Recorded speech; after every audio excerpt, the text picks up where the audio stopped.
Nesse episódio do Publish News, vamos falar de domínio público?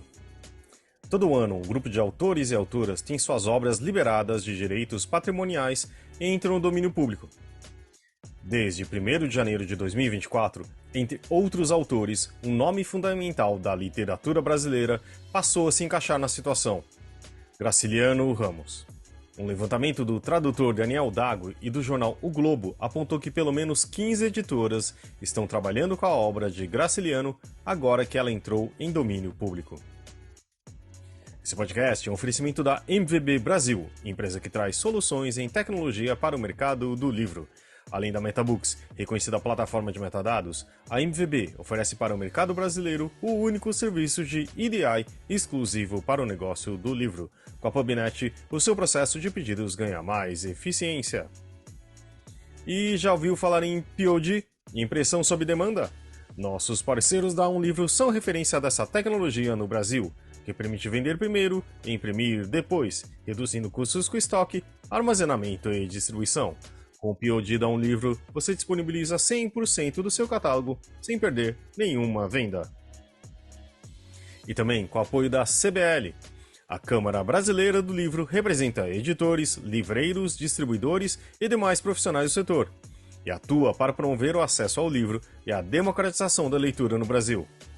É a agência brasileira do ISBN e possui uma plataforma digital que oferece serviços como ISBN, código de barras, ficha catalográfica, registro de direito autoral e carta de exclusividade. E corra! Não fique de fora do processo que quer trazer para o mercado editorial brasileiro uma maior conscientização sobre a gestão de pessoas. O ranking As Melhores Empresas para Trabalhar, Mercado Editorial 2024, é uma iniciativa do Publish News e do Great Place to Work, consultoria global cuja missão é construir uma sociedade melhor, transformando cada organização em um ótimo ambiente de trabalho para todos. Para participar do processo, é preciso certificar sua empresa o quanto antes. Antes de passar para o episódio de hoje, vamos ouvir o que a diretora executiva do GPTW Brasil, a Marina Sobral, tem a nos dizer. Oi pessoal, isso mesmo, tem sido muito legal esse processo de ver aí as editoras acompanhando o Great Place to Work, se inscrevendo, querendo participar. E agora que a gente está na reta final para essa primeira edição, eu queria fazer um convite reforçado aqui para vocês, né? A gente tem até o dia 29 de fevereiro para finalizar esse processo. Esse processo consiste na aplicação da pesquisa, para a gente entender, né, o quanto a empresa, o quanto a organização é um Great Place to Work, é um bom lugar para se trabalhar. Mas vai além disso, né? A gente entende que a certificação, a pesquisa, ela é um primeiro termômetro. O nosso objetivo mesmo é, de fato, transformar essas organizações, né? Ajudar ela a chegarem a um patamar aí de serem bons lugares para se trabalhar, né? De serem lugares onde as pessoas consigam se desenvolver, que elas se engajem, que elas pratiquem inovação, o que contribui para os dois lados, como a gente sabe, né? Então, queria fazer esse convite aí especial. Acho que a gente tem muita coisa legal para aproveitar no mercado editorial, muita troca boa para fazer, já empresas que têm práticas incríveis. Então, a ideia é que todas aí comecem a olhar para isso com mais cuidado, e esse pode ser um primeiro passo, né? Então, eu queria convidar com vocês mais uma vez para darem uma olhada lá no nosso site do GPTW, darem uma olhada no site do Publish News também, para saber um pouquinho mais sobre esse processo e se inscreverem aí até dia 29 de fevereiro, é a finalização da pesquisa. Então a inscrição tem que começar antes, porque para começar a pesquisa, né, tem um processinho aqui antes, tá bom? Então conto com vocês e qualquer dúvida, acionem a gente. Um abraço. Esse é o episódio 306 do podcast do Publish News, do dia 5 de fevereiro de 2024. Eu sou o Fábio Errara e esse episódio foi produzido por Guilherme Sobota, editor-chefe do Publish News. E não se esqueça de assinar a nossa newsletter, nos seguir nas redes sociais, Instagram, LinkedIn, YouTube, Facebook, TikTok e Twitter, todos os dias com novos conteúdos para você. No Brasil, os direitos autorais são regidos pela Lei nº 9.610 de 1998. O artigo 41 prevê que os direitos patrimoniais do autor perduram por 70 anos depois de sua morte. A lei também prevê direitos morais do autor ou de seu espólio. Assegurar a integridade e a autoria da obra é um deles, e esses não têm prazo de validade. Em 2018, os herdeiros de Graciliano e a Record renovaram seu contrato até 2029. Na época, nosso primeiro convidado escreveu um artigo no Publish News sobre o assunto. É Gustavo Martins de Almeida, advogado e professor, que atua na área civil e de direito autoral, especialista nos debates do mercado editorial. Nessa semana, o editor-chefe do Publish News, Guilherme Sobota, conversou com ele em uma chamada de vídeo. Então, Ok, vamos doutor lá. Gustavo Martins de Almeida, obrigado por participar aqui com a gente do podcast do Publish News. Eu queria começar te perguntando assim, né? Eu queria te ouvir um pouco mais sobre a contextualização, assim, e o conceito, né, do que está por trás, assim, dessa questão do domínio público, né? Por que, em termos, né, jurídicos e conceituais, assim, uma obra entra em domínio público a partir de um certo momento? Guilherme, ótima pergunta e muito oportuna temporalmente. Por quê? Porque nós estamos em pleno período de reprodutibilidade das obras de arte, literárias, artísticas, científicas, período que foi intensamente aprimorado pelas descobertas tecnológicas recentes.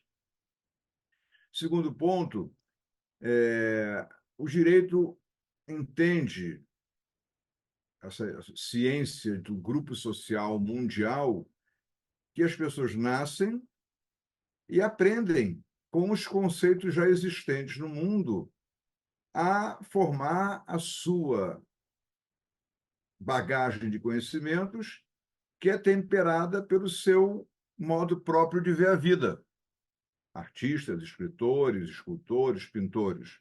Então, eles absorvem um sumo de conhecimentos, processam, fazem análise e uma síntese. Então, entende direito que é razoável, depois que eles tirem proveito durante a sua vida, que os seus herdeiros tirem proveito durante 50, 60, 70 anos após a sua morte, essas obras criadas com a bagagem cultural absorvida por eles sejam devolvidas à sociedade. Então, eles tiram da sociedade e devolvem à sociedade. Esse é o conceito que alimenta o Instituto do Domínio Público. É uma devolução daquilo que a pessoa produziu com base no conhecimento que obteve na sociedade. Basicamente, esse é o conceito. Tá? Perfeito. E a lei brasileira que regulamenta essa prática é a Lei dos Direitos Autorais, que é uma lei de 98, né? Assim, de maneira geral, mas pensando um pouco na questão editorial, né, que é obviamente o nosso foco aqui, qual que é a sua avaliação, assim, dessa lei, assim, ou de repente... Olha, essa lei está, em termos assim tecnológicos, defasada, evidente, não contempla NFT, mal contempla obras digitais. Houve a lei de 98, do longínquo ano de 98, após o qual tantas e tantas e tantas novidades tecnológicas surgiram. A internet, se não me engano, estava começando por ali, pouco antes e tal, não tinha amadurecido ainda, né? Então, é uma lei que reflete, digamos assim, a sociedade brasileira, dá um foco muito grande no contrato de edição, contempla pouco escultura, contempla pouco. Ela tem uma lei, tem uma outra lei, a 9.609, que fala de programas de computador, mas contempla pouco as obras imateriais, as obras do mundo material, não fala de performance, não fala de obras efêmeras, como fogos de artifício, escultura de areia, escultura de gelo. Eu agora há pouco estudei a lei portuguesa e lá, por exemplo, trata-se de azulejos. A lei portuguesa contempla azulejo com proteção. Então, não é o fato, também, e muito embora o fato de não constar da lei, não significa que ela não seja protegida também, tá certo? A lei brasileira não fala de arranjos de flores e projetos paisagísticos em detalhe, mas há uma proteção de projetos paisagísticos, tá certo? Então, é uma lei que merece, está a merecer, já tem projetos de reforma, só que os projetos demoram tanto a ser processados e apreciados que o próprio projeto já fica defasado. Entendeu?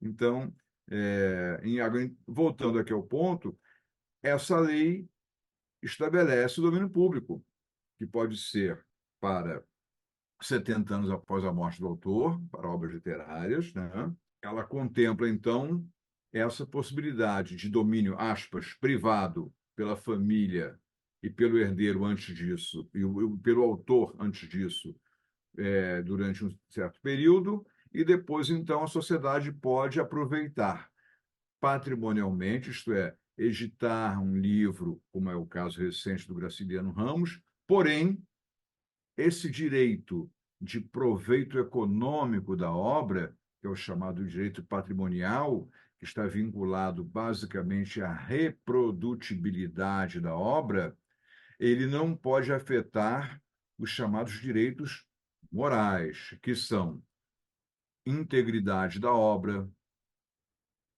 vinculação do nome do autor da obra àquela obra.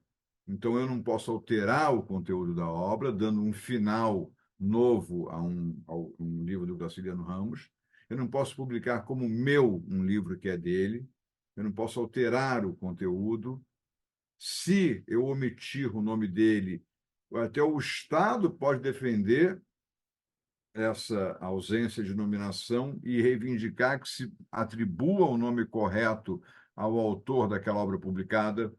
E, por último, a grande polêmica, o de conservar a obra inédita. Graciliano Ramos parece que queria que uma obra permanecesse inédita. Eu entendo que esse ineditismo permanece mesmo após o domínio público. Há legislações que entendem que não. Eu vi uma coisa curiosa na lei portuguesa, que eu ando estudando recentemente. Os artigos, as obras inéditas, são protegidas, inclusive, da penhora. Se alguém quiser penhorar a obra de um artista para cobrar uma dívida, pode penhorar tudo, menos os artigos inéditos. Até isso, a esse ponto vai o ineditismo, que proíbe a penhora de artigos inéditos. Por exemplo, o ministro Márcio Tomás Bastos faleceu e teria deixado um diário, mas que ele só permitiria a publicação 50 anos após a sua morte. Então, é um caso de ineditismo temporário, né? Tem ineditismo definitivo, e eu acho que arrematando aqui, essa grande polêmica surge no momento em que todos nós podemos ser emissores de conteúdo. Eu hoje posso, no meu blog, se tivesse um blog, eu não tenho, mas publicar uma obra de Graciliano Ramos, respeitando a integridade, respeitando a nominação, a autoria, eu posso publicar. Então, todo mundo hoje em dia tem a capacidade de ser emissor de conteúdo. Então, uma restrição de conteúdo, como é o caso de uma obra inédita, ela causa um certo incômodo, ok? Então, o problema é que depois das leis que começaram ali a se aprimorar pelos anos 20, 30, quer dizer, completaram 70 anos no ano 2000, em seguida, isso coincidiu com a facilidade de divulgação. Então, obviamente, os herdeiros que estavam aproveitando uma maior amplitude de conhecimento, às vezes se veem de uma hora para outra, às vezes não, quando cai no domínio público, atropelados pela possibilidade de outras pessoas publicarem a sua obra. Agora, uma obra bem tratada, com anotações, comentários. Hoje em dia, eu digo, o grande segredo do futuro é redescobrir o passado. Então, entender a motivação do romance, talvez saber com pessoas que não estavam sendo, cuja existência se desconhecia, qual a motivação do autor para fazer a obra X ou Y, Z. O Tom Jobim, num documentário, disse que cada desilusão amorosa dele era uma música que ele compunha. Daí um grande background, um grande back-off, um grande making-off da música, saber quem eram as desilusões para as quais ele compôs a música. Então, enriquece-se todo a raiz do buquê. o buquê é muito bonito, as flores, mas hoje em dia você consegue ter um acesso à raiz que é tão ou mais enriquecedora quanto o buquê aparente. Claro. Mas eu queria te ouvir um pouco mais sobre essa questão que você mencionou antes, né? Então, as diferenças assim entre direito patrimonial e direito moral, porque são questões que estão previstas na lei, né? Tem artigos da lei lá que falam expressamente sobre essas questões. E o domínio público acontece quando o direito patrimonial sobre a obra já não pertence mais exclusivamente, né, à família, no caso, né? Ou espólio de alguma forma. É isso, né? Vamos lá. Então vamos lá. Você, como todo bom jornalista, conhece bem a lei de direito autoral. Então, se você consultar aí a Lei 9.610, está lá no capítulo sobre direitos patrimoniais, são direitos patrimoniais. Um, o direito exclusivo do autor de utilizar, fruir e dispor da obra. Esse é um primeiro direito. E o segundo, depende de autorização prévia e expressa do autor a utilização da obra por quaisquer modalidades. Então, o direito de usar, fruir a obra e autorizar a sua reprodução ou qualquer tipo de edição, arranjo, etc. e tal. Esses são direitos patrimoniais. Tirar proveito financeiro da sua obra. Vincular uma música a um comercial de televisão, autorizar a citação de um quadro numa propaganda, musicar, como fizeram os Secos e Molhados, o poema Rosa de Hiroshima de Vinícius de Moraes. Então você agrega e você tira um proveito financeiro. Publicar um texto seu no formato de um livro para ser vendido. Olha um livro, compilar crônicas do Guilherme Sobota, botar lá, fazer um livro. Então, isso são direitos patrimoniais. Então, basicamente tirar um proveito financeiro, tirar um proveito patrimonial, um retorno dessa obra. Monetizar, em linguagem contemporânea, monetizar a obra. Esses são os direitos patrimoniais do autor, tá? Que se transmitem aos herdeiros durante 70 anos. Agora, tem os direitos morais, que estão no artigo 24 e seguintes da lei. E aí estão lá, claramente, reivindicar a autoria da obra, ter seu nome vinculado à obra, conservar inédita, assegurar a integridade da obra. Agora, esses direitos passam para os herdeiros. Agora, tem um direito moral que não passa para o herdeiro, é o de arrependimento. Então, Jorge Amado publicou um livro sobre Trotsky, se não me engano, está no mesmo livro, e ele depois achou que a concepção política dele estava errada e se arrependeu e proibiu a edição do livro.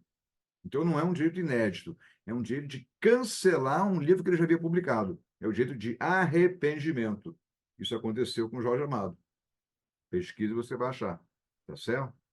Então, tem também o direito de ter acesso a uma obra.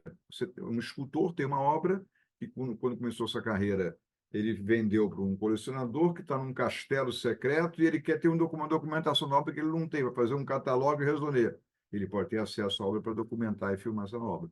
Então, são direitos morais, de acesso, de vinculação da obra, do nome, de integridade. Esses são direitos morais. Então, não é para tirar dinheiro, é para manter a obra íntegra, é para manter a obra vinculada ao seu nome, é para preservar aquilo que a obra representa, que é a projeção da personalidade do escritor no papel, no romance, na ideia, na emoção que ele transmitiu, que ele absorveu e escreveu na máquina de escrever de Jorge Amado, lá na sua casa, lá no Rio Vermelho, nessa de Queiroz que eu vi já em Tormes, a escrivaninha que ele escrevia em pé, essa de Queiroz escrevia lá, como é que ele escreveu os Maias, como é que ele escreveu a Cidade e as Serras, como é que é o momento de criação do autor. Eu vi ali, quando você vai, você que conhece bem os ateliês, né? Então é isso, é preservar aquele momento que surgiu aquela faísca, ele concretizou no papel e vai prevalecer pelo tempo no acervo cultural da sociedade.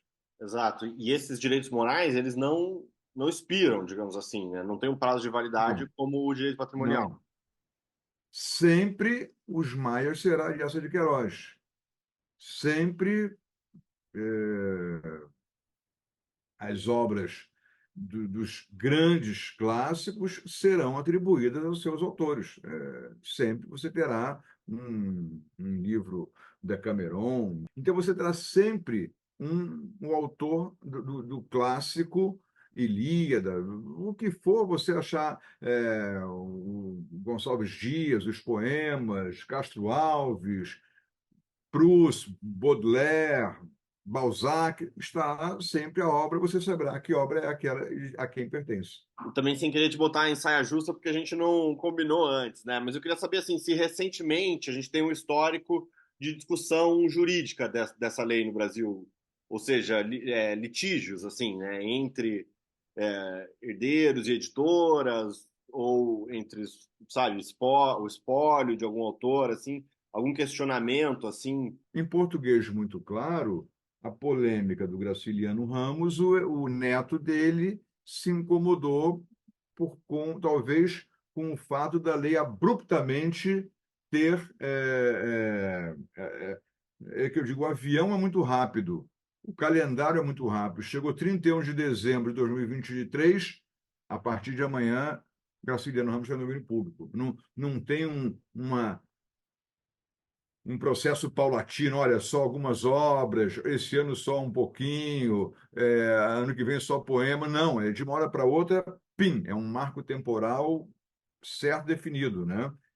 Então, talvez ele tenha se causado um incômodo porque ele estava aproveitando, às vezes é um projeto de melhor aproveitamento da obra de longo prazo, a concorrência é curioso que é um mercado pequeno de leitores, como vocês veem no Publish News, as pesquisas.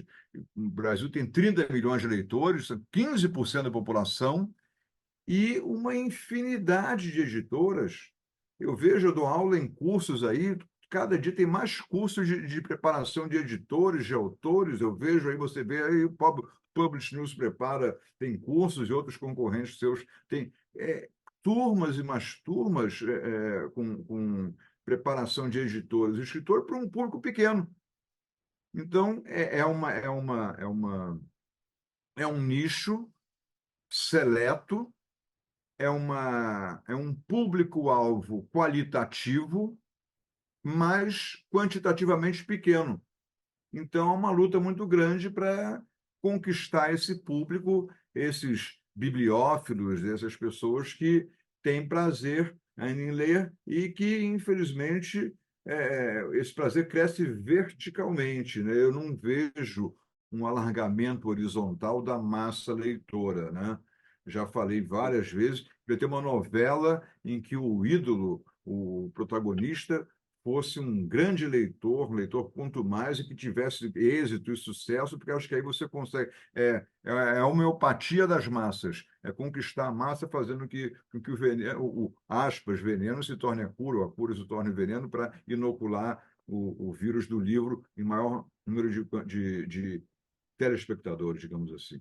Dr. Gustavo Martins de Almeida, né, que além de advogado, especialista aí em questões, né, de direito autoral, mercado editorial e tudo mais, é também colunista do Publish News e escreve, né, regularmente sobre esses assuntos lá no site. Então, quem quiser saber mais pode ir lá no site conferir as colunas do Dr. Gustavo, que também dão mais informações sobre isso. Gustavo, muito, muito obrigado pela participação e é isso, até a próxima. Leiam, leiam, leiam muito. Vamos disputar. Comprem, leiam, comprem livros, comprem da livraria do bairro, livraria local, shop local. Importante, tá bom? Obrigado pela oportunidade. Sucesso. Um abraço a todos aí. E para a gente falar mais especificamente do caso de Graciliano Ramos, o próximo convidado é Ricardo Ramos Filho, escritor e presidente da União Brasileira de Escritores, e neto de Graciliano. Então, Ricardo Ramos Filho, muito obrigado por participar aqui com a gente do podcast do Publish News. Ricardo, eu queria começar te perguntando, para a gente tentar fazer mais ou menos um histórico, assim, mas antes da obra do Graciliano entrar no domínio público, como que ela era administrada, assim? Você dividia com alguém? Você fazia? Você que tem um instituto também, né? Queria te ouvir um pouco sobre como que era, assim, antes do domínio público, por favor. Então, Guilherme, boa tarde. É um prazer estar com você aqui no podcast do Publish News, você e com seus ouvintes. Em 1999, quando morreu minha avó Heloísa Ramos, viúva do Graciliano, ela cuidava sozinha de tudo. Quando ela morreu, passou para minha tia Luísa, que era a única filha viva do Graciliano, o único filho, né? Era uma filha, mas o único filho vivo do Graciliano. E minha tia me convidou para administrar a obra do Graciliano junto com ela. Talvez por eu ser escritor, por eu ser do meio literário, por estar feito com isso. Então, nessa época, nós dois começamos a cuidar. Então, tem já 25 anos. Eu fiquei 25 anos cuidando, junto com a minha tia Luísa, que morreu há 2 anos. Depois que ela morreu, eu continuei sozinho. Já estava no fim, ia entrar em domínio público, mas há 5 anos houve a renovação do contrato. A gente, de 10 em 10 anos, renovava o contrato com a editora Record. Na última renovação seria por 5 anos que cairia em domínio público. E a Record propôs fazer o contrato cheio, como sempre fez, por 10 anos, o que levaria a obra, né, os direitos autorais seriam pagos até 2029. Obviamente, eu topei, né? Assinamos contrato, então nós, embora esteja em domínio público, nós ainda estaremos recebendo da Record direitos autorais. A gente pode falar um pouco com mais detalhes daqui a pouco do acordo, né, do contrato com a Record, mas eu queria te ouvir assim também, o que que você vinha pensando nos últimos anos, porque, né, sobre a entrada da obra em domínio público, assim, porque, né, você sabia que ia acontecer, porque está previsto na lei, e como é que foi esse raciocínio, assim, ou se até, né, você discutiu isso com outras pessoas, como é que foi essa preparação, digamos assim, nos últimos anos para esse acontecimento, né, para isso que rolou A agora? gente, Guilherme, a gente sempre conversa dentro da família, né? Com primos, com os outros ramos, meus irmãos, primos, a gente sempre está falando a respeito, né? Embora quem dirija sou eu converso com, não é uma coisa assim que eu decido, eu faço sem falar com ninguém, né? Então a gente sabia que ia entrar em domínio público. A gente foi colocado muito, eu vi muitas entrevistas, muitos jornais agora, meio que vilanizando a gente, dizendo que a família estava furiosa com o domínio público, família acha sacanagem domínio público, teve uma manchete assim, não é a posição da família. A família, a gente sim tentou modificar, eu procurei deputados em Brasília para tentar mudar a lei de direito autoral, porque eu acho que a lei de direito autoral tem coisas muito boas, né? A lei de domínio público, né? O domínio público tem coisas excelentes e tem coisas ruins, né? O que eu considero excelente do domínio público, né, é o que tem de realmente domínio público. Quer dizer, a partir de 1º de janeiro, você pode encontrar qualquer obra do Graciliano na internet gratuitamente. Essa obra eu ainda não está, mas com certeza será disponibilizada no site do governo Domínio Público e todo mundo poderá acessar Graciliano gratuitamente. Isso eu acho que não precisava nem esperar 70 anos, podia ser 50 anos, porque isso eu acho que é bom. Eu acho que as pessoas poderem ler Graciliano de graça é um benefício para o público, e aí chamar de domínio público é legal. É um benefício também para o Graciliano, porque aí ele pode ser mais lido, né? E o livro é caro, quer dizer, as pessoas puderem ler Graciliano de graça, eu acho muito bacana, é uma coisa democrática, é uma coisa interessante. O que eu sou contra o domínio público é o que é chamado de domínio público sem ser domínio público. Uma editora comercializar a obra de Graciliano sem pagar direito autoral, eu não sei o que tem de domínio público nisso, porque a única coisa que vai acontecer é a família deixar de receber direito autoral. O livro não vai custar mais barato por isso, o público não vai ter acesso ao livro mais barato por isso, então não sei por que a comercialização da obra, quando ela entra em domínio público, chamar isso de domínio público, eu acho uma fantasia, não é domínio público, né? Por exemplo, Graciliano foi um escritor muito filmado. A gente tem Vidas Secas, que é um filme belíssimo do Nelson Pereira dos Santos, que fez também outro filme belíssimo, Memórias do Cárcere. Nós temos do Léo Hirschman, São Bernardo, que são filmes maravilhosos. Um livro que não tem filme, que é um livro importante, é o Angústia. Se amanhã alguém resolver filmar o Angústia, não vai pagar direito autoral, né, porque está em domínio público. Agora, a família o público vai ser beneficiado com isso? O ingresso do cinema vai ser mais barato? Vai pagar menos porque está em domínio público? Não. Então, são coisas. Essa comercialização é o que eu acho falaciosa, tá? Falacioso chamar isso de domínio público. Eu sempre fui contra isso. Eu acho que, por exemplo, seria muito mais justo, e é uma das ideias que eu tentei levar ao Congresso para ver se mudava a lei, que uma parte do direito autoral, quando o autor entrasse em domínio público, fosse para um fundo e esse fundo construiria a casa do escritor, que seria uma casa nos moldes do que a gente tem a casa do artista. Porque hoje a gente sabe que existem muitos escritores que chegam no fim da vida em situação de penúria, sem ter muito como viver, eles teriam na casa do escritor um quarto para dormir, 3 refeições ao dia, cuidador, assistência médica, como existe na casa do ator. Eu acho que seria muito mais uma coisa com carinha de domínio público fazer isso do que deixar todo o direito autoral com as editoras, né? Então, isso eu reclamei com relação a isso. Com relação ao que tem de público, realmente, eu sou totalmente favorável. Acho que não precisava nem esperar 70 anos, podia ser antes. Entendi. Queria saber como é que foi essa movimentação política, assim, pelo Quando a gente não teve muita procurou, receptividade, né? na realidade, teve, eles analisaram, discutiram e depois vieram. Eu acho até compreensível, e até certo ponto eu concordo. O que foi dito para mim é que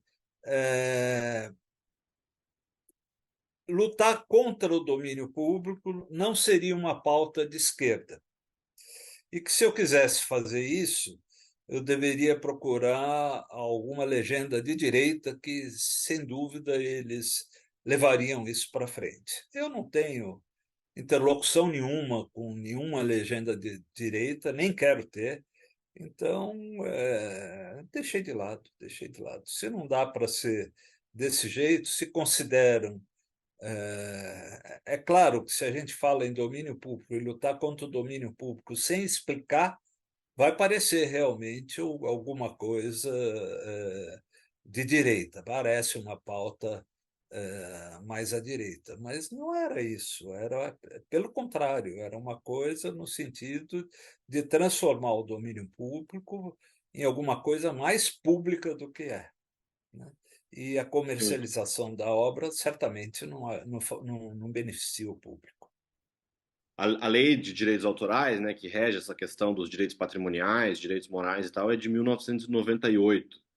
Ou seja, ela já tem 25 anos. Da época do Fernando Henrique ainda, né? Exatamente. Então, ela, E de uma tem, forma ou de eu outra, nem. precisa de uma atualização, né? Mas Eu é um assunto complexo, né? precisaria de uma atualização. Se a gente for pensar em 70 anos, as pessoas estão vivendo mais, por exemplo. E não é disso, porque isso é um problema individual, eu acho que isso não interessa, né?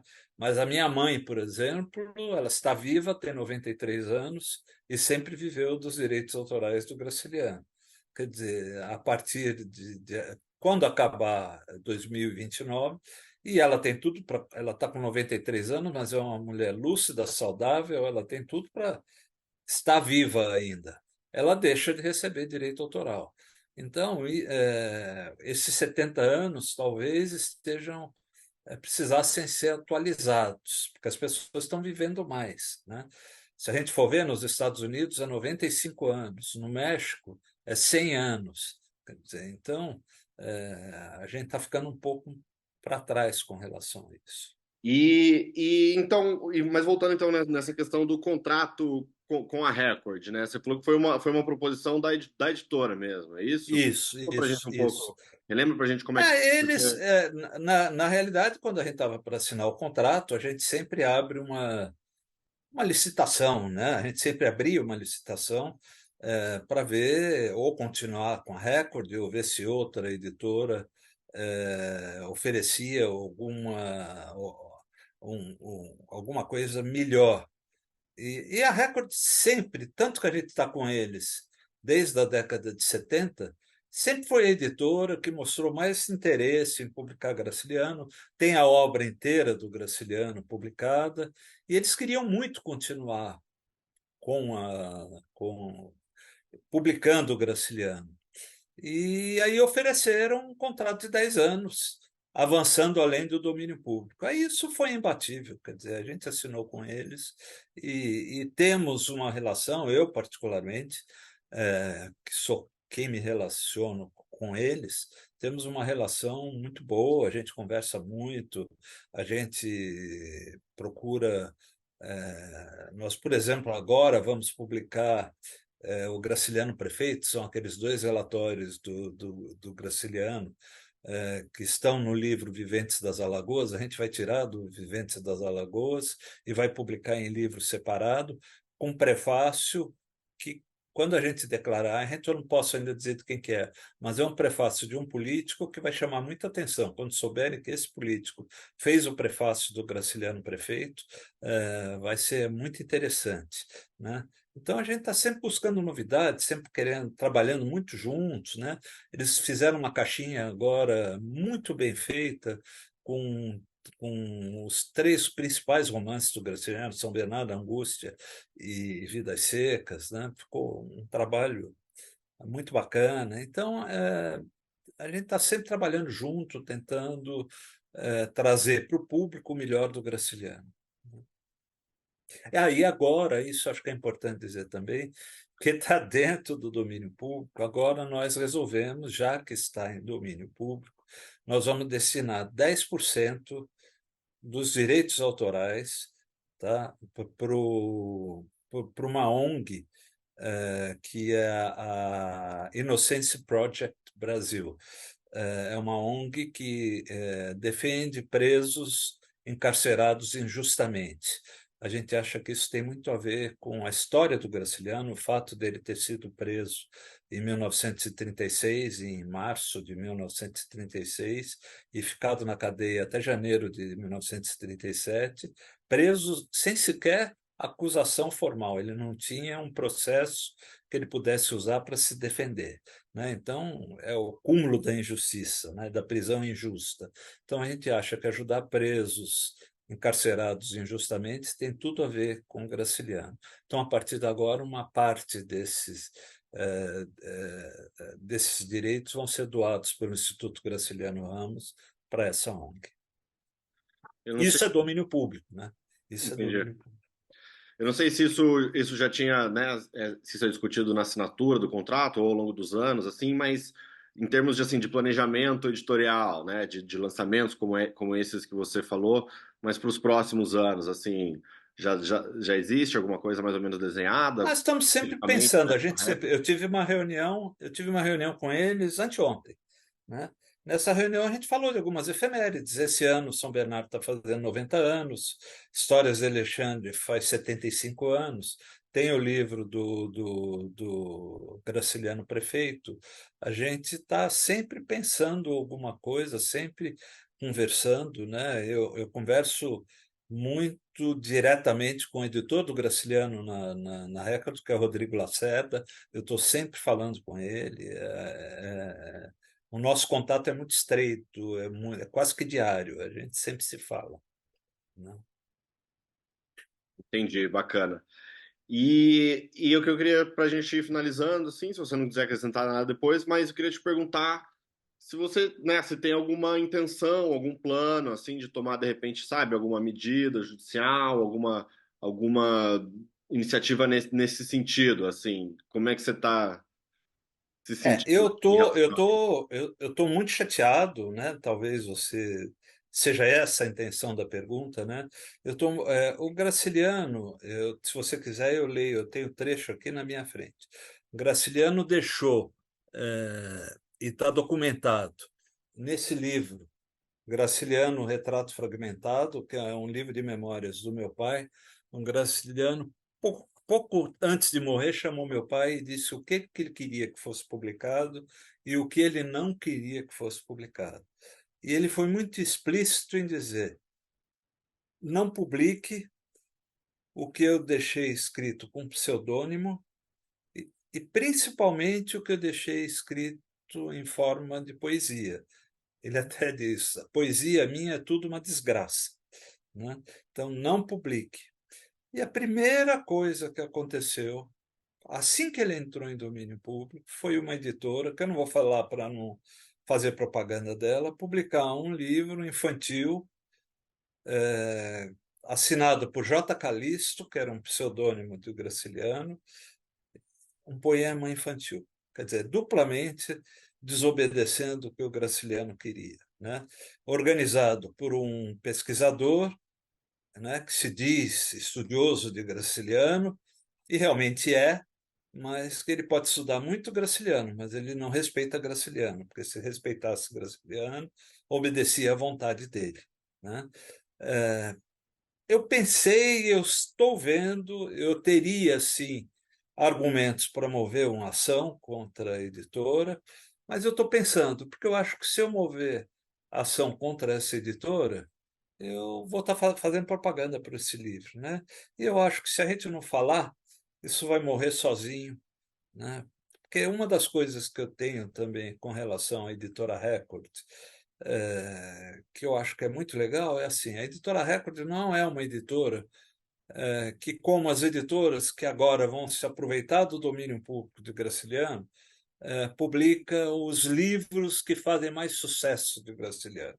Então vai estar cheio de gente querendo publicar Vidas Secas, que eu não sei se você sabe, mas Vidas Secas, se a gente pegar total do Graciliano, todos os livros publicados por Graciliano, Vidas Secas é 80% do direito autoral do Graciliano.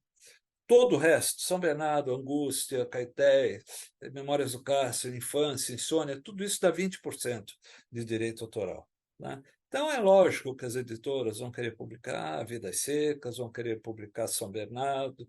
A única editora que tem a obra completa é a Record. Eu acho que nenhuma editora vai querer publicar Viventes das Alagoas, vai querer publicar Insônia, não vão publicar isso, né?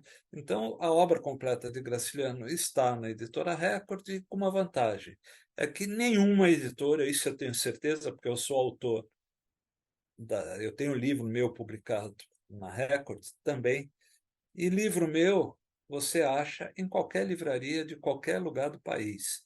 Uma sobrinha minha esteve em Santarém, no Pará, recentemente, e tirou uma foto. Olha, estou aqui numa livraria, olha o teu livro aqui, tio. Ou seja, a Record distribui muito bem. Eu duvido que essas livrarias, essas editoras que estão indo para Graciliano meio de uma forma oportunista, que elas têm a mesma distribuição da editora Record. Ricardo, você quer acrescentar alguma coisa? Não, não. Só dizendo, viu, Guilherme, que a família está absolutamente tranquila, a família não é contra o domínio público, a família está feliz em saber que Graciliano vai poder ser lido na internet gratuitamente, que muita gente vai poder acessar Graciliano agora sem precisar pagar caro, e o livro a gente sabe que é caro. Então, isso é muito legal, a gente está muito feliz e a gente quer que Graciliano seja cada vez mais lido, esteja cada vez mais nas livrarias, porque é um grande autor, na minha opinião, junto com Machado de Assis e Guimarães Rosa, um dos 3 maiores escritores brasileiros. Então, espero que ele continue sendo editado e bem visitado pelo leitor. Perfeito. Ricardo Ramos Filho, muito obrigado. Eu é que agradeço, Guilherme. Eu fico à tua disposição, o que você precisar. E como a gente falou no início, são pelo menos 15 editoras trabalhando com os livros de Graciliano nessas primeiras semanas do ano. Uma delas, a editora Todavia, que anunciou logo nos primeiros dias de janeiro sua nova coleção com livros do autor, coordenada pelo professor da USP e especialista na obra de Graciliano, Thiago Mil Sala. Ele também conversou com Guilherme Sobota. Thiago Mil Sala, muito obrigado por aceitar dar entrevista para a gente aqui e por separar um pouquinho do seu tempo para falar de Graciliano Ramos com a gente.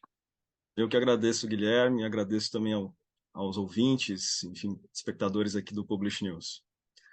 Bom, eu queria começar te perguntando justamente como é que começou a sua relação, né, com a obra de Graciliano Ramos, porque hoje, né, você é professor da ECA, né, na USP, mas a sua pesquisa sobre Graciliano já vem de algum tempo, né? Eu queria te ouvir um Sim. pouco sobre esse início. Para além de como todo aluno de ensino fundamental e médio, né, assim, ou seja, de conhecer Graciliano inicialmente em seletas escolares, depois ler propriamente os romances, né?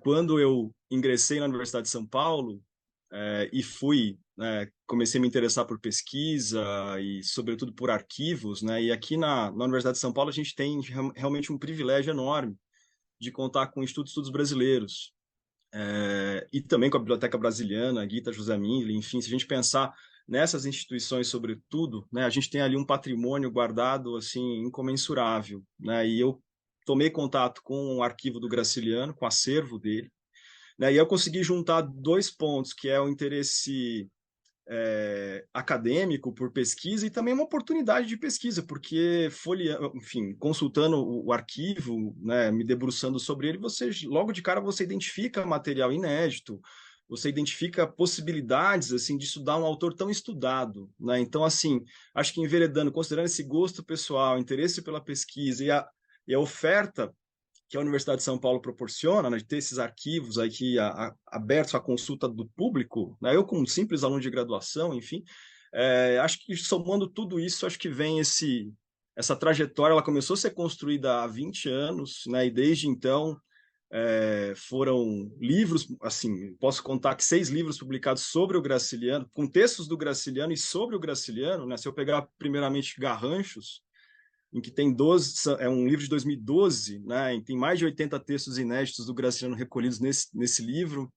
Depois vieram Cangaços e Conversas, que respectivamente fazem um recorte assim de textos em que o Graciliano tratou do banditismo sertanejo, né, Cangaços, e outro no qual a gente tem as entrevistas do Graciliano, é um autor consensualmente tido como casmurro, mas foram inúmeras, dezenas de entrevistas que eu e a minha colega de pesquisa, Eda Lebenstein, conseguimos recolher. Né? Então, acho que, e o último que eu fiz em parceria com ela, que saiu em 2022, por ocasião também dos 100 anos da Semana de Arte Moderna, né, chamado O Antimodernista, né, Graciliano Ramos, em 1922, em que, de fato, são textos nos quais ele se debruçou sobre o modernismo, enfim, de um ponto de vista sempre muito crítico. Daí essa ideia desse antimodernista, que por ser antimodernista é mais moderno do que muitos modernos, vamos dizer assim. Né? Então, acho que esse é um panorama inicial. Legal, mas você mencionou também que tem 2 livros de crítica publicados sobre ele. Né? Isso, eu também tenho um livro chamado Graciliano Ramos e a Cultura Política, né, que é o resultado do meu primeiro doutorado, né, no qual eu estudo um conjunto de crônicas que o Graciliano publicou numa revista getulista, né, nos anos 40, né, chamada Cultura Política, e o meu mote de pesquisa era assim, entender a participação do Graciliano, um autor historicamente comunista, né, que foi preso por Getúlio Vargas, E depois, nos anos 40, começa a colaborar com a principal revista de doutrinação política e ideológica do Estado Novo, né? Então, era tentar entender, e aí tem toda uma questão intelectual também aí dos anos 40, extremamente complexa, que eu, de alguma forma, procuro estudar, mas me debruçando especificamente sobre os textos do autor, sobre o periódico, né, tentando entender também como que o meio, né, a mediação editorial participa da produção do sentido, como que ela direcionava a leitura daquelas crônicas, como que elas funcionavam. E o mais curioso, depois que eu encontrei que as mesmas partes desse conjunto de crônicas foi publicada numa revista comunista. É o mesmo texto, né? Como que ele funcionava numa revista de direita e funcionava numa revista de esquerda? Ou seja, quais são as estratégias discursivas que esse escritor colocava em prática para que isso de fato se realizasse, né? Então, acho que essa foi a abordagem. Depois, no meu segundo doutorado, eu estudei o Graciliano, mas mais especificamente o romance, mais amplamente o romance de 30 em Portugal, né? Com ênfase em Graciliano, mas tentando entender uma janela que aconteceu ali no final dos anos 30, em que houve uma inversão no que a gente fala na influência tipográfica entre Brasil e Portugal, porque os nossos autores começaram a chegar em Portugal com uma força que até então não existia, né? Os nossos livros eram mais bem feitos do ponto de vista editorial, gráfico, os nossos textos eram muito mais interessantes do ponto de vista de conteúdo, e a gente, de alguma forma, conseguiu tomar parte do mercado português, invadir o mercado português. Tomar não, mas invadir de alguma forma. E tentar estudar, de fato, esse movimento, porque se construiu um gosto pela literatura brasileira moderna em Portugal, lá no final dos anos 30, anos 40, também anos 50, enfim, eu procuro estudar esse movimento, né? Então, esse Graciliano do outro lado do Atlântico, e aí mapeio todas as publicações avulsas dele em Portugal, os livros publicados, e todo um diálogo mesmo intelectual, né, Brasil-Portugal. Legal. Então, só para a gente recapitular aqui, e para mencionar também, os 4 primeiros livros que você citou foram publicados pela Record, né? Isso. E aí, e os seus acadêmicos, só para a gente... Os acadêmicos ou saiu pela EDUSP, né, pela editora da Universidade de São Paulo, né, esse Graciliano Ramos e a Cultura Política, e o outro, que é o Graciliano na Terra de Camões, né, saiu pela Ateliê Editorial, grande ateliê editorial do editor Plínio Martins Filho, e uma coedição também com a Nanquim, né, que é de outro professor da USP, que é o Valentim Facioli, né, então saiu por essas duas casas, vamos dizer assim, uma coedição. Perfeito, legal. Bom, e aí então chega 2024, que era um ano, né, queira ou não, muito esperado por estudiosos e admiradores da obra de Graciliano, justamente pela questão do domínio público, né? E aí então você faz esse movimento para Todavia, né? Como é que se iniciou essa relação entre você e a editora? Basicamente, né, eu recebi eu realmente encontrava-se na minha, como se diz, né, até receber um contato da Todavia, e esse contato vem por meio de um editor, né, que é o Mário, que foi meu aluno na pós-graduação lá na FEFELESH, e a partir desse contato ele pediu para que eu fizesse uma proposta, né, uma proposta de edição da obra do Graciliano, e eu fiz a proposta e ela foi aceita integralmente, né? Então, assim, me vi numa situação em que eu poderia realizar um trabalho, né, que eu sempre imaginei que seria possível fazer com a obra do Graciliano. E aí então a Todavia, né, começa a coleção do Graciliano Ramos com 2 títulos, né? O Angústia e Os Filhos da Coruja, que a gente vai falar daqui a pouco. Mas podemos começar pela Angústia? Porque você Claro. fala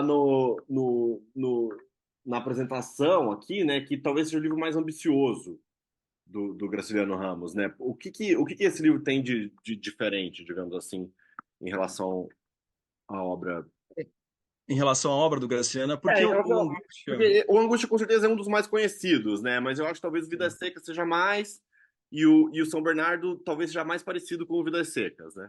E aí o Angústia meio que talvez completa A essa resposta, tríade a de resposta que eu romance. te daria iria por esse caminho, justamente, né? Porque parece que em Angústia a gente tem um anti-graciliano, né? Porque esse autor, né, consensualmente tido ou conhecido pelo estilo seco, enxuto, conciso, né? Em Angústia a gente observa, né, um narrador protagonista, né, que ele engrena em solilóquios, né, e uma repetição, uma redundância muito grande, né? Então, assim, nesse sentido, ele é muito diferente, né? Mas ao mesmo tempo ambicioso, né? No sentido de retratar essa ambiência intelectual dos anos 30, ou de pensar nos possíveis intertextos que esse romance tem. Mas uma coisa que é muito curiosa, Guilherme, que nesse trabalho editorial com Angústia, só quando você realmente exerce essa função de editor crítico, ou crítico-editor, podemos dizer desse jeito, desse modo, né, você consegue perceber alguns movimentos no texto que são bem curiosos, assim, porque, embora a dicção literária, né, em Angústia seja diferente de Vidas Secas, São Bernardo, editorialmente, quando a gente olha o trabalho que o Graciliano, quando ele se debruça sobre as sucessivas edições do romance, e aí já entrando na particularidade da edição que eu realizei aqui para Todavia do Angústia, né, que foram cotejadas 12 versões do romance, né, ou seja, para tentar entender um pouco desse laboratório da criação, da ficção do autor. Né? E aí você vai percebendo como sucessivamente ele vai promovendo mudanças, alterações, ele vai aperfeiçoando o texto. E é curioso observar, né, porque o próprio Graciliano tem um discurso sobre a obra, né, de muita contrariedade, né, porque ela foi publicada no momento em que ele se encontrava preso, ele não teve condições, né, de rever o manuscrito, de trabalhar, de rever o manuscrito, o dátilo escrito e muito menos a primeira prova. Ou seja, a gente está falando dos 3 testemunhos iniciais que ele não teve condições de fazer, ele não teve condições de acompanhar ou de rever. Agora que eu estou fazendo, né, terminando aqui o Vidas Secas, eu vejo como que de fato foi difícil para ele, porque se a gente olhar o manuscrito, o dátilo escrito e a primeira prova de Vidas Secas, você vai ver que ali, de fato, né, a intervenção, o trabalho dele sobre o texto é tremendo, assim, enorme. Assim, ele não pôde fazer isso com Angústia. E ele vai fazer isso só na primeira edição. Né? E na primeira edição ele vai, de fato, trabalhar sobre o livro, sobre o texto, sobre as gralhas, inúmeras gralhas que esse texto traz. Assim, são muitos, muitos, muitos erros, assim, que eu procurei mapear todos. Assim, lógico que a gente não apresenta tudo isso ao leitor, né, porque não é uma edição. Foi feita uma edição crítica de base, mas tendo em vista que a ideia é que o livro circule para um público mais amplo, a gente procurou, de fato, trazer a que a gente chama de lições substantivas, ou seja, as principais questões. Né? Então, isso foi apresentado, e quando a gente olha mesmo para isso, você vai vendo como que o Graciliano, obviamente, como grande artista que era, sabia que a intervenção que ele ia realizar nesse livro, em Angústia, era muito diferente enfim, ele realizou em Vidas Secas. Porque é um livro diferente. E essa redundância, esses solilóquios, né, essas vertigens, esses delírios do narrador protagonista são a chave do romance. Né? Então, mas mesmo assim ele atua para deixar o texto mais limpo, mais conciso, ele vai aparando arestas, né, até a última edição, né, já perto da morte, assim, já que ele já de alguma forma tomado por um câncer que o vitimou, né, ele estava lá. Você pega o exemplar de trabalho que acho que foi utilizado para a última edição, que é a quinta, né, que é de 1953, você vê o quanto que ele ainda se debruçou sobre o romance, o quanto que ele queria aperfeiçoá-lo. Enfim, realmente é um processo realmente admirável de se perceber. Né? Então, embora seja uma dicção literária muito diferente, você percebe que o mesmo escritor está ali, né? Ou seja, esse mesmo intuito de depuração do texto, só que, né, a gente está diante de uma narrativa que tem as suas particularidades. Tanto que eu até menciono isso na nota editorial, né, que uma das conclusões que a gente chega, né, porque o Graciliano tem uma imagem muito famosa de que o escritor deveria se assemelhar às lavadeiras de Alagoas, né, de que, enfim, tanto no ensaboar e no enxaguar, assim, não podia cair mais nenhuma gota, né, do tecido, assim como do próprio texto, né? Só que no caso do Angústia, por exemplo, a gente percebe que esse movimento está ali presente, com a diferença de que a gente está falando de um outro tipo de tecido, né? Um tecido muito mais emaranhado, uma colcha de retalhos muito mais dinâmica, e esse ato, né, de lavar e enxaguar está ali marcado, mas ele se dá de uma outra ordem, numa outra magnitude. Né? Então a gente existe esse mesmo movimento, só que a gente está lidando com algo distinto, diferente. Eu acho que a edição consegue apresentar isso. Você mencionou, né? Tem uma nota editorial na edição, que eu estava vendo aqui, ela tem 25 páginas, o que é interessante, né? E eu acho pouco comum, assim, né? Mas aí você vai ler o texto, é muito interessante porque vocês descrevem justamente esse caminho editorial que o livro tomou. Então tem essas questões, né? Durante a própria vida do Graciliano. E aí está escrito aqui, né, na nota editorial, que o intuito é justamente representar melhor o último ânimo autoral, ou seja, né, as modificações que ele fez em vida. Só que aí também ao longo da nota vocês colocam, inclusive, né, com referências para matérias de jornal, de diferentes épocas e tudo mais, que mudanças foram feitas também nas edições depois da vida dele, né? Sim. Então eu queria que você falasse um pouco justamente sobre como esse texto ele meio que volta no tempo, mas não é exatamente isso. Como que esse texto do Angústia é diferente das outras edições mais recentes, Eu digamos? acho que a questão é justamente essa de resgatar esse último ânimo autoral, né? Ou seja, essa última vontade autoral, mas não só isso, né? E primeiro, para identificar esse último ânimo autoral, você tem lá, né, cronologicamente, né? O Graciano morre em março de 53. Eu tenho esse exemplar de trabalho que é para a edição de 1952, né, que é a quinta edição. Então, cronologicamente, ela é a última antes da morte, a última na qual ele interveio no texto, né? Então, cronologicamente, você consegue documentar isso. Mas, para além disso, né, esse trabalho de cotejo, né, que foi feito, você ganha fundamentação, né, para chegar que, pô, esse de fato é o texto base.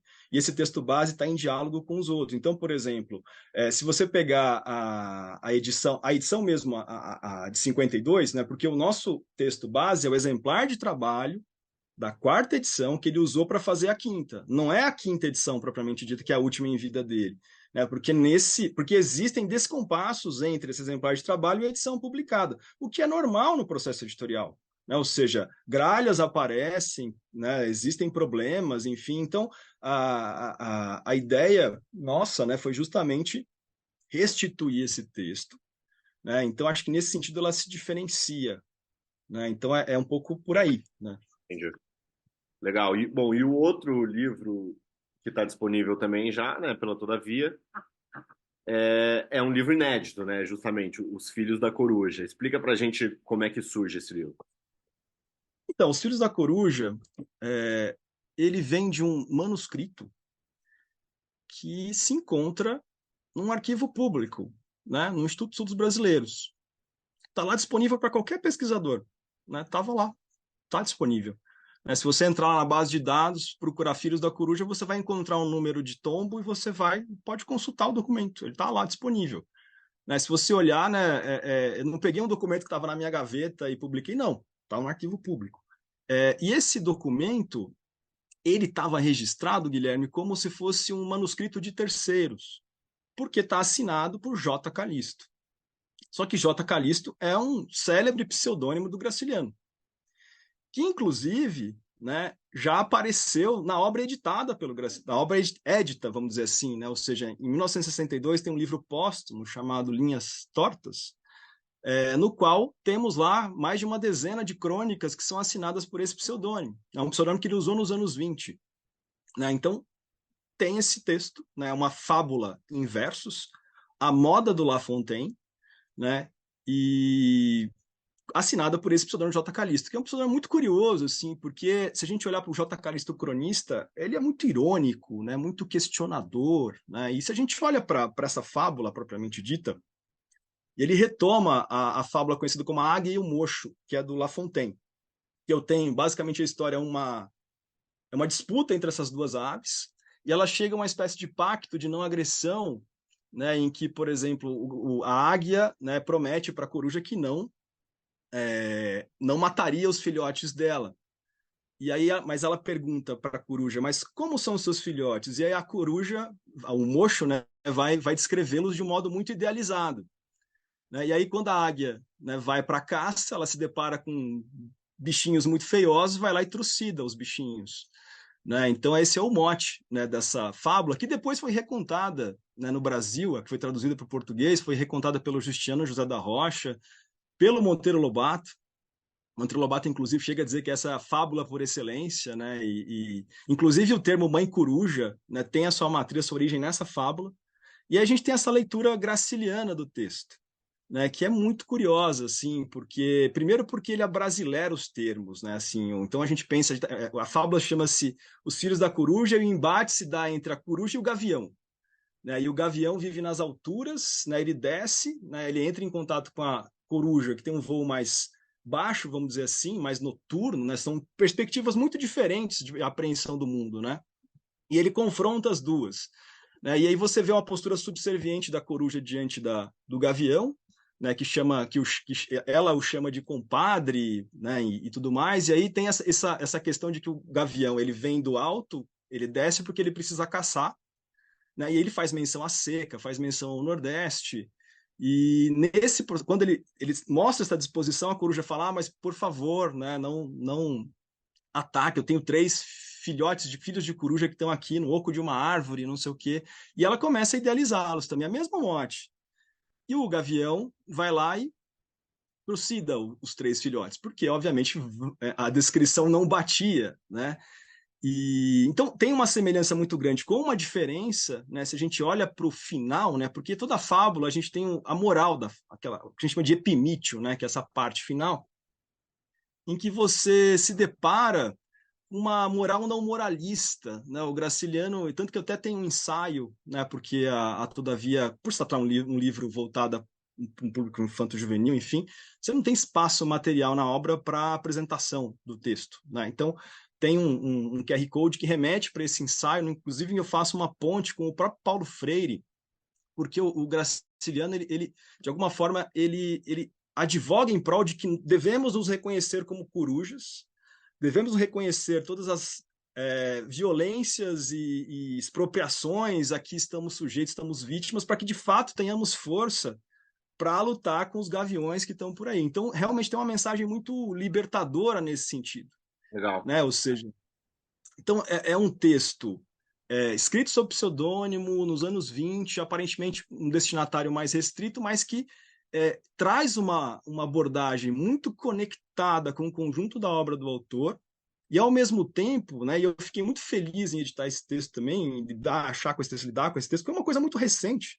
Ele foi localizado por mim no ano passado, né? Enfim, então assim, mas a chave crítica, né, de você contrapor gavião e coruja, né, que são perspectivas distintas que aparecem na obra do Graciliano, né? Se a gente vou fazer uma correlação com o próprio Angústia, né, a própria postura de coruja, né, do nosso querido Luiz da Silva, enfim, né, em contraposição com o gavião Julião Tavares, ou seja, então você tem esses intertextos, né, e como que isso está presente quando a gente olha para essa fábula avulsa, uma fábula em versos, e, enfim, como ela se conecta com o todo, né? Legal, bacana.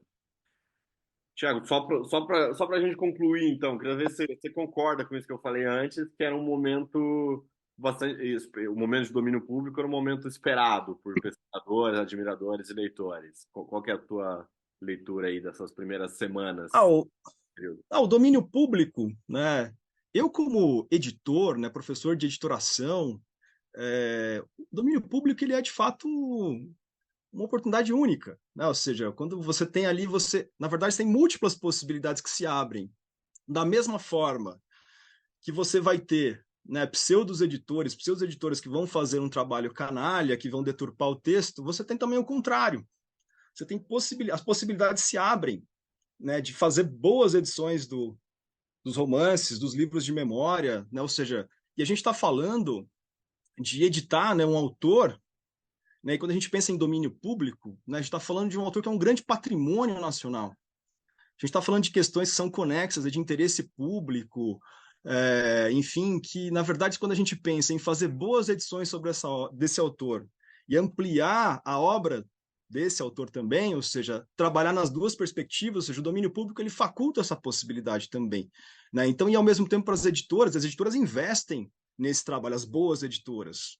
E, obviamente, isso tem custos, né? Então, a gente está falando de um movimento, né, que é benéfico, em última instância, para os leitores de um modo geral, que vão ter acesso ao texto, vão ter diferentes possibilidades de acesso ao texto.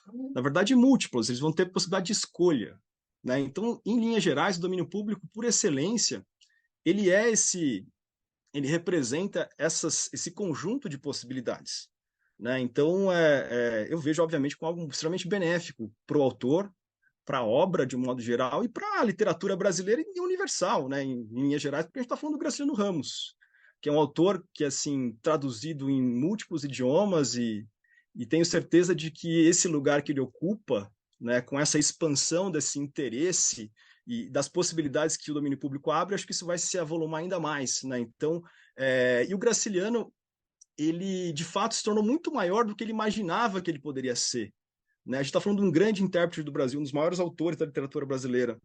Então, de fato, esse conceito de patrimônio nacional, ele entra em cena, né? A gente não pode abrir mão disso.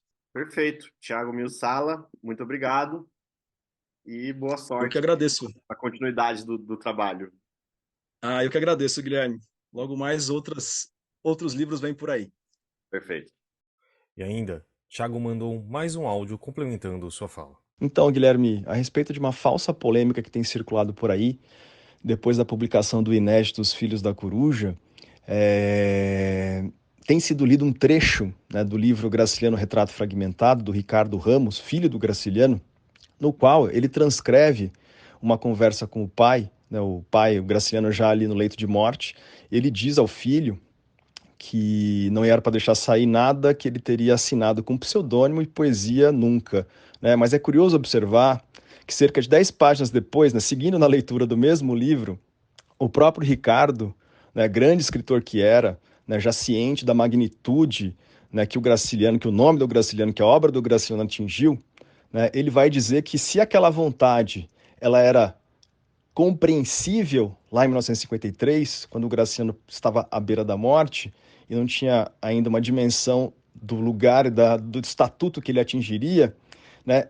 Escrevendo lá nos anos 90, né, porque esse livro Graciliano Retrato Fragmentado é de 1992, o Ricardo diz que se era compreensível lá, hoje, naquele momento, essa vontade era totalmente discutível. E ainda ele diz, resta o registro de que ninguém poderia zelar por ela. E é curioso observar que o próprio Ricardo, né, lá nos anos 60, quando ele está lá, ele organiza o livro Linhas Tortas, ele reúne, né, mais de uma dezena de crônicas assinadas pelo pseudônimo J. Calixto, que é o mesmo pseudônimo da fábula Os Filhos da Coruja. É curioso observar isso. E mesmo no meu caso, aqui em 2012, né, quando eu organizo o livro Garranchos, né, e nesse livro, né, e essa organização obviamente, contou com o beneplácito da família, né, 6 poemas foram publicados, 6 poemas assinados por um pseudônimo também.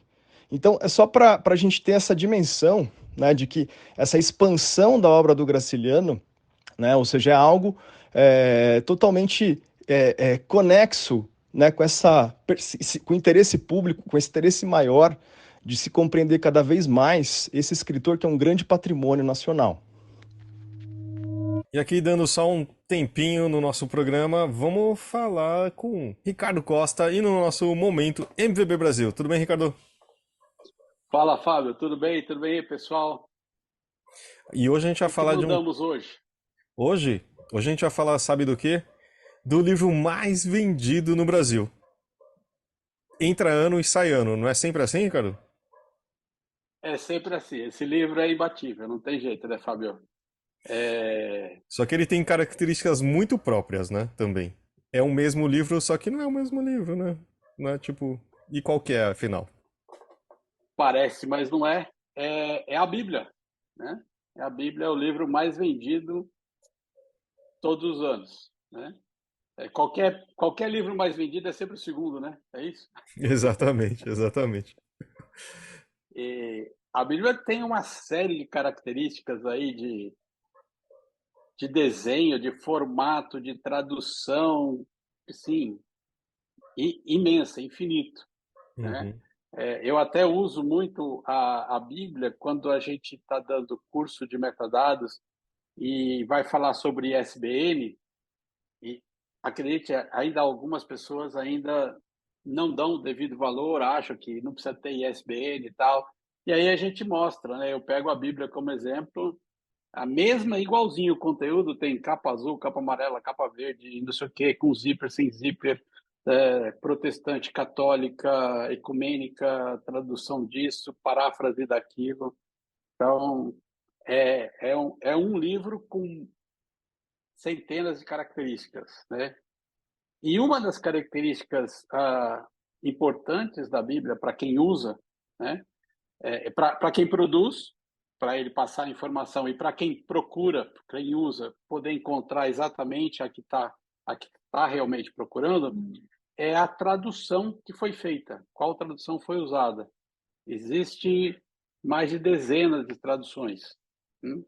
E No próximo, eu quero deixar aqui um convite para o pessoal participar e ajudar a gente. Na próxima reunião do comitê de organização do TIMA, né, que é uma classificação de livros global, nós vamos levar para eles uma lista das traduções disponíveis no Brasil, sejam elas protestantes, católicas, de outras formas, de outros formatos, de outras procedências, né? A gente está montando essa lista, já está bem grande, mas se você quiser participar e mandar para a gente a sua contribuição, se a sua editora produz, ou se você trabalha com revisão, com tradução, com edição de Bíblias, pode inclusive mandar para o meu e-mail pessoal, r.costa@mvb-online.com. Pode mandar direto para mim, que a gente vai colocar isso para que os editores que produzem as Bíblias possam colocar a informação da melhor maneira, da maneira mais específica possível, e quem vai usar encontra aquilo que está realmente procurando, né? Então, a gente está colocando aqui na descrição do podcast o e-mail do Ricardo, né? Porque não é o mais simples do mundo, mas e aí você pode escrever para ele e também dar essa sugestão. Ricardo, e a última coisa de hoje também é dar um toque para as pessoas, né? Que já que agora o ano tá para falar que não começou ainda não, mas tipo já com outro passo que a gente tem uma dica aí pro pessoal também, né? A dica é, já voltamos todos de férias, janeiro finalmente acabou, né? E está na hora da gente retomar e talvez a gente dá uma esquecida um pouco na melhor maneira de usar os metadados, melhor maneira de usar a plataforma. Nós temos os treinamentos para vocês reciclarem, para vocês atualizarem. É só mandar e-mail para a gente, para o suporte BR, ou entrar em contato por telefone e WhatsApp, que a gente combina de marcar um treinamento, uma reciclagem, né, para começar o ano aí a todo vapor, com todo conhecimento e poder fazer uma manutenção aí, administrar bem os metadados dos livros da sua editora, ou também você que é livreiro, distribuidor, fazer um bom uso das informações que estão lá e poder tirar maior proveito para o seu negócio. É isso aí. E é gratuito, não é? E é gratuito, importante. Treinamento todo esse suporte que a gente dá, não tem custo adicional nenhum para vocês. Então tá bom. Ricardo, muito obrigado e bom carnaval. E a gente volta depois, certo? Valeu, Fábio, obrigado. Depois do carnaval estamos de volta. Bom descanso, boa diversão para todo mundo aí. Abração. E é isso pelo episódio do podcast de hoje. Obrigado ao Gustavo, Ricardo e ao Thiago que participaram e a você que ouviu até aqui. Até semana que vem.